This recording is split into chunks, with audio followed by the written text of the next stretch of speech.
ஒரு அப்பா அம்மா எவ்வளோ கஷ்டம் பாருங்கள். அதே மாதிரி அது ஸ்கூலுக்கு அனுப்ப முடியாது.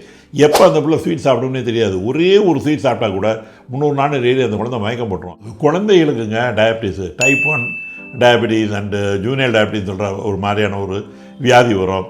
இதில் கொடுமை என்ன அப்படின்னா, அந்த குழந்தைங்க டக்குன்னு மயக்கம் போட்டுரும். காரணம் என்னென்னா, அது சுகர் வந்து ஒரு லெவலாக நிற்காது. திடீர்னு 300 இருக்கும். அதுலேருந்து பார்த்திங்கன்னா திடீர்னு 60-70 வந்துடும். அப்போ எப்போ அந்த குழந்தைக்கு அப்படி வருதுன்னு தெரியாது. இதுக்கு மருந்து மாத்திரை கிடையாது, ஒன்லி இன்ஜெக்ஷன் தான். இன்சுலின் ஊசி காலையிலும் இரவிலும் போட்டாகணும்.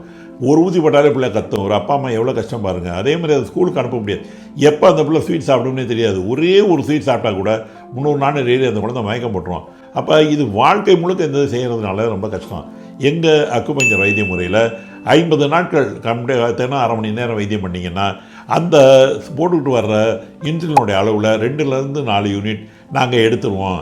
அதுக்கப்புறம் 25 நாளில் திருப்பி 1/2 மணி நேரம் வைத்தியம் பண்ணிங்கன்னா 2லேருந்து 4 யூனிட் எடுத்து ஒரு காலகட்டங்களில் இந்த கம்ப்ளீட்டாக எல்லா ஊசி மருந்தையும் நிப்பாட்டிட்டு அந்த குழந்தைக்கு நார்மல் ஃபுட்டு சாப்பிட்டுட்டு அது வாழ்க்கை முழுக்க ஒரு நார்மல் வாழ்க்கை வாழ்கிறதுக்கு எங்கள் அக்குபஞ்சர் வைத்தியமில் முழுமையான தீர்வு உண்டு.